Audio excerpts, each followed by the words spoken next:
Petit déjeuner philippin. Donc en fait ici on mange au petit déjeuner des œufs frits, du bacon et un bol de, du riz avec des légumes. Des fruits aussi, donc ce matin ce sera mangue. On a aussi de l'ananas qui va arriver. Et puis bien sûr thé, café, eau, voilà.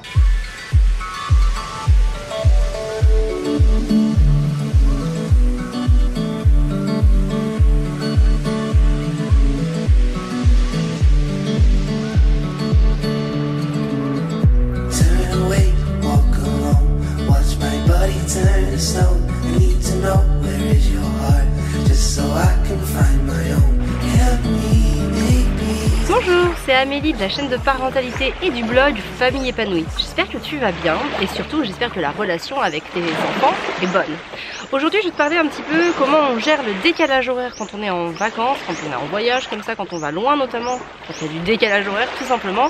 Je vais aussi t'expliquer comment on gère les siestes des enfants et puis comment on garde tout simplement le rythme de sommeil, de nuit que l'on instaure à la maison depuis de nombreuses années maintenant.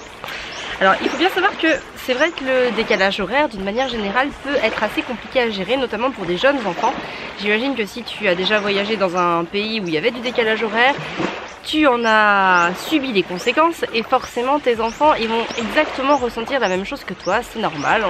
On est habitué à un certain rythme et du coup quand on va dans un autre pays et qu'il y a des heures en plus ou des heures en moins par rapport à notre pays d'origine, ça nous fatigue parce que notre corps est très habitué à un certain rythme.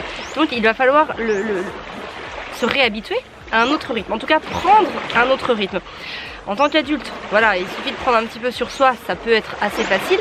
Un enfant, c'est vrai que c'est un petit peu plus compliqué parce que lui, mine de rien, eh ben, son organisme fonctionne d'une certaine manière et forcément eh ben, les changements de rythme apportent aussi beaucoup de problèmes à l'enfant parce que du coup il va être fatigué, ce qui veut dire qu'il va avoir du mal à gérer ses émotions, il peut donc être grochon, faire des tempêtes émotionnelles, voilà, se sentir pas tout à fait dans son assiette, enfin bref, tout ce qu'un adulte ressent, et ben en fait l'enfant va le ressentir aussi lui, et sauf que souvent c'est puissance 10.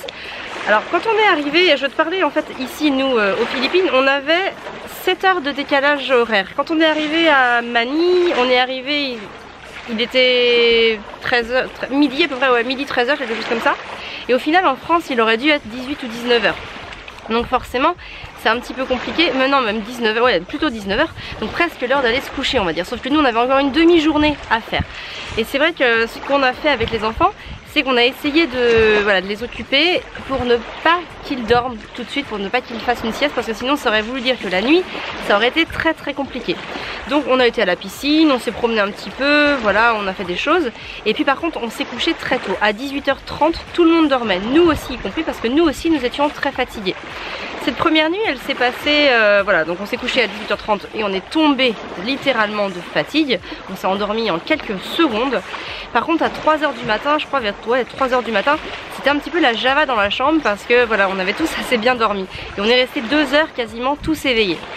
Ce qui veut dire qu'après on s'est rendormi, le lendemain ça a été assez dur. Voilà, donc le lendemain on s'est réveillé. Et ensuite, voilà, les enfants ont passé une demi-journée et au bout d'une demi-journée, ils ont été fatigués. Alors, pour Constance, c'est assez simple parce qu'elle s'endort, voilà, elle a encore un rythme de sommeil qui n'est pas tout à fait rythmé. Elle se rythme mais doucement. Il y a des jours où voilà, c'est très fluide, d'autres où c'est encore un petit peu anarchique. Donc pour elle en fait ça a été voilà, de la faire dormir à la demande bien évidemment. En général en plus sachant que la nuit il fait noir, que l'ambiance est vraiment reposante et invite au sommeil, elle était en général, elle dormait. Par contre ce qui s'est passé avec Constance c'est qu'elle a mis beaucoup de temps pendant quelques jours à trouver son sommeil le soir. C'est-à-dire qu'elle était souvent avec nous jusqu'à 23h, minuit. En fait moi si j'ai un conseil à te donner, c'est d'essayer de se caler au rythme du pays où tu pars, tout en conservant une certaine flexibilité par rapport à ça. Alors je m'explique, c'est-à-dire que ça sert à rien de lui faire par exemple 4 heures de sommeil en plein après-midi, parce que même si ça correspond à son rythme, parce que le problème c'est que le soir il va pas dormir, et c'est normal, si tu dors 4 heures l'après-midi, il y a de grandes chances que tu dormes pas le soir. Bon, les enfants des fois ont plus besoin de sommeil que nous quand même, bien évidemment, donc eux peuvent à la limite se rendormir au bout d'un moment, mais ça veut aussi dire que la nuit va être repoussée. Et le problème c'est que plus tu redécales la nuit, plus le matin ils vont se lever tard Et puis si tu as envie de profiter de tes journées, bah, c'est pas forcément le bon plan.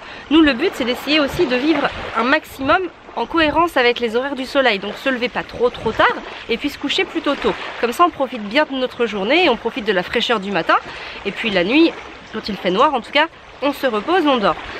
Faut savoir que ça va prendre quelques jours, quoi qu'il arrive tu vas pas te recaler comme ça. Les enfants, nous, ils ont mis à peu près 4 jours, voire 5 jours avant de retrouver leur rythme ici, celui des Philippines. Donc je crois que c'est important aussi de laisser le temps au temps. Voilà, comme je dis, il faut s'adapter au rythme du pays tout en gardant une flexibilité. C'est-à-dire qu'en gros la flexibilité ça va être si ton enfant il est complètement KO, fais-le dormir, mais tu vas pouvoir le réveiller au bout d'une heure et demie grand max. Voilà, après ça peut être 2 heures, il faut aussi prendre en compte selon le nombre d'heures que dort déjà ton enfant à la base chez toi, s'il fait des siestes de 2 heures, 2 heures et demie, ou s'il fait des siestes d'une demi-heure, 3/4 d'heure, voire 1 heure quoi. Évidemment tout ça ce sont des paramètres à prendre en compte qui sont très importants aussi. Mais voilà, en tout cas on s'adapte tout en gardant une flexibilité. Et en fait plus les jours vont passer, plus le rythme va se faire. Donc je crois que tout simplement faut pas trop avoir peur de se dire il va pas dormir, ça va mal se passer. Faut y aller, de toute façon au final c'est 4 jours, ouais il y a 4 jours compliqués, mais après souvent tu pars au moins 15 jours, c'est loin hein, donc tu pars forcément 15 jours, voire 3 semaines, voire 1 mois, voire plus même des fois. Donc après tu auras le temps d'en profiter. Et puis ce qu'il faut aussi pour en profiter c'est que tout le monde soit bien. Parce que le truc c'est que si ton enfant il est fatigué, ça peut vite être très compliqué à gérer au quotidien. Donc c'est pour ça que voilà, faut trouver vraiment le bon compromis.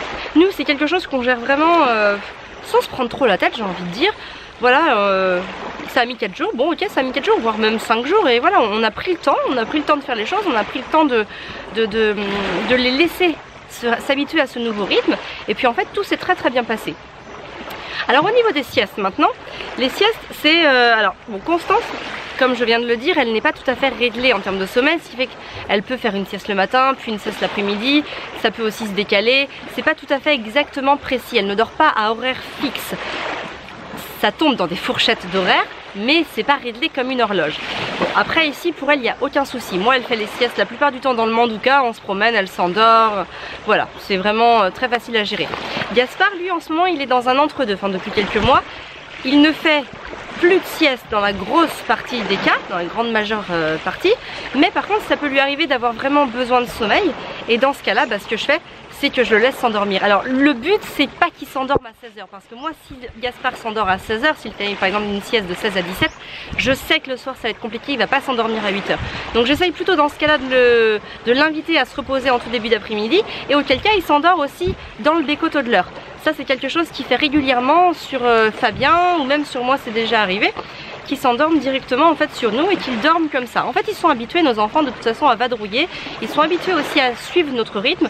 C'est aussi une volonté qu'on a à la maison de pas marquer quelque chose de trop protocolaire pour justement pouvoir s'accorder du mou pour pouvoir faire des choses. Parce que le truc c'est que moi avec mes 3 enfants non scolarisés, le truc c'est que si j'en fais dormir toujours un à heure fixe dans un lit, et ben le problème c'est que des fois j'ai moins de dispo pour les autres. Donc le fait de le mettre dans le porte-bébé, de le laisser s'endormir dans le porte-bébé, c'est vraiment pratique parce que ça me permet notamment de faire une balade si c'est le moment de faire une balade ou d'avoir du temps de dispo de qualité avec Arthur ou avec Gaspard par exemple dans le cadre d'une activité un peu plus tournée pédagogique. Donc ça c'est quelque chose, voilà, on s'est jamais trop pris la tête par rapport aux siestes. Le but c'est de toute façon qu'à la fin de la journée ils aient leur quota de sommeil et ça se voit tout de suite sur un enfant parce qu'un enfant qui est fatigué va vite être grognon, voilà, ne va plus pouvoir gérer ses émotions et du coup ça va devenir assez compliqué, assez tendu. Et alors là en tant que bienveillance faut gérer parce que c'est souvent dans ces moments là que ça devient le plus compliqué à gérer pour le parent, de pouvoir gérer l'état de fatigue de son enfant. Ça a tendance aussi à nous fatiguer énormément. Donc voilà, c'est vraiment quelque chose auquel il faut pas trop s'attarder, c'est-à-dire pas trop se prendre la tête, mais vérifier juste à ce que son enfant ait le bon nombre d'heures de sommeil au fil de sa journée. Pour moi, une journée un rythme de sommeil, ça se calcule en heures sur toute la journée. Pas forcément une sieste qui va durer 2 heures. Moi, Arthur, quand il a arrêté de faire des siestes, il avait 18 mois, il s'est mis à dormir 12 à 13 heures la nuit. Et du coup, ça lui suffisait largement. Il était bien, il avait son nombre d'heures sur la journée. Sauf qu'au lieu de le faire en 2 fois, en parcellisant une petite sieste dans l'après-midi, lui, il faisait tout en 1 fois. Honnêtement, j'ai jamais vu le problème. Il avait son nombre d'heures, il était bien, il était reposé, c'était un enfant agréable. Donc il n'y a pas de raison que je lui impose une sieste alors qu'il ne m'en montrait pas le besoin. Ce qu'il faut, c'est vraiment faire attention aux besoins de son enfant et le laisser aussi nous guider. L'enfant nous envoie énormément de signaux et notamment les signaux du sommeil sont très faciles à détecter parce que voilà, encore une fois je le répète, mais quand un enfant est fatigué, ça se voit tout de suite sur son état, il est grognon et c'est beaucoup plus compliqué à gérer. Et à ce moment-là, tu sais que ce besoin physiologique là a besoin d'être écouté et qu'il faut dans ce cas-là le faire une sieste. Voilà, après donc pour élargir un petit peu sur le rythme de sommeil d'une manière générale, bah là depuis qu'on a récupéré le rythme des Philippines, les enfants s'endorment entre 8h et 9h, en sachant que la dominante est entre 8h et 8h30. Et voilà, et ils dorment toute leur nuit jusqu'à 7h à peu près. Gaspard c'est le premier réveillé, toujours, hein, c'est toujours lui le premier réveillé. Il se réveille entre 6h30 et 7h à peu près, voire 7h30, mais c'est plutôt assez rare. Et du coup voilà, ce rythme lui convient. Parfois il fait une petite sieste l'après-midi, en début d'après-midi. Soit il en fait pas, ça dépend vraiment des jours et ça dépend encore une fois des signaux qu'il nous envoie. Et ça dépend aussi de ce qu'on fait la journée. Il y a des choses qui lui plaisent énormément et comme aller à la piscine ou à la mer, et du coup il va en oublier son état de fatigue, il va être très agréable à gérer. Et du coup le soir au pire je l'endors une petite demi-heure plus tôt, vers 7h30, ce qui est déjà arrivé ici. Voilà, ce qu'il faut c'est vraiment rester à l'écoute des rythmes de son enfant, rester à l'écoute des signaux qu'il nous envoie. Et en général quand on fonctionne de cette manière là, j'ai envie de dire on fonctionne naturellement, tout simplement. Et je pense que en tant que parent des fois on a trop tendance à vouloir rigidifier un petit peu les choses. Et du coup ça nous gâche le quotidien, ça nous gâche la vie, ça nous met des contraintes à laquelle on ne devrait pas être soumis. Et voilà, et moi je trouve que voilà, écouter son enfant, bah, c'est l'une des meilleures choses à faire. Voilà, donc du coup en tout cas si tu veux en savoir plus sur le sommeil même à la maison, le sommeil à la maison, sache que j'ai préparé un pack de 3 vidéos sur le sommeil de l'enfant. Je te propose tout simplement de les télécharger. Pour les avoir c'est très simple, tu cliques déjà dans le lien qui se trouve dans la barre de description. Tu cliques sur le lien, tu m'adresses ton adresse mail et ton prénom. Et ensuite je t'envoie directement la première vidéo dans quelques minutes qui sera directement téléchargeable depuis ta boîte mail. Alors on avait eu un petit souci sur l'envoi de la 3e vidéo, maintenant ça y est elle est prête. Si tu as déjà cliqué parce qu'on en avait déjà parlé, sache que tu recevras automatiquement la 3e vidéo. Et pour les autres, eh bien, vous recevrez la première vidéo bien évidemment et les autres suivront dans les jours suivants. Voilà, tu peux bien sûr t'abonner à la chaîne. On parle beaucoup sur notre chaîne de parentalité, de maternage, de portage, d'alimentation, de voyage. Bref, on parle de beaucoup de sujets qui vont avoir affaire à la parentalité, aux enfants et surtout à la parentalité positive et bienveillante, celle qui induit un respect mutuel de la part de l'enfant et de la part du parent, de faire en sorte d'avoir des relations gagnant-gagnant avec ses enfants chaque jour, c'est-à-dire sans autoritarisme et sans laxisme, tout simplement dans le respect des individus que nous sommes tous, parents et enfants. Voilà, donc on parle de tout ça, donc si ça t'intéresse d'en savoir plus sur le sujet, bah, abonne-toi, comme ça tu reçois toutes mes notifications. Tu peux aussi liker cette vidéo et surtout la partager aux parents qui en ont besoin. Si tu connais des parents qui ont des problèmes de rythme de sommeil avec leurs enfants, n'hésite pas à leur partager cette vidéo, comme ça ils pourront eux-mêmes télécharger mes 3 vidéos sur le sujet. Et puis bah, sur ce, je vais te souhaiter une très belle journée. Prends soin de toi et de tes enfants.